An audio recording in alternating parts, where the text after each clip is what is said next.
hay ở sang nu na ina ka zulenga khu lai khu ai ni sak tur sak me kan ya ma se hei at na hlir ain bula to ama poi kan za nu na ni kan za nu na kan khotlang shroi tu te hian zupo phoi sak vek se thang kan za hi engwang ron to nge min lo hril fiate to thamia lo aron to ta pami a to to pe chun hei an zu thin ti chu ko ria ka lo zu ve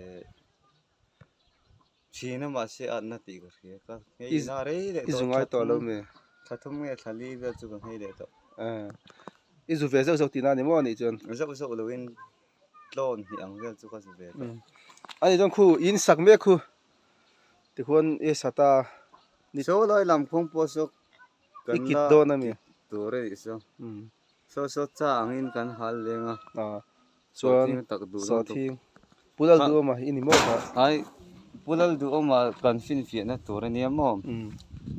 i hemi opposition ho hian in ruling hi i min ron fin fi azok in ngai keni chu ruling kan nia nangni opposition hian in so thing tam deuh in lo ching anga tikhan thil ati tur anga ti lo ni chuanin complain arem bik ani le iko thipu du ma ko nen anga enge chan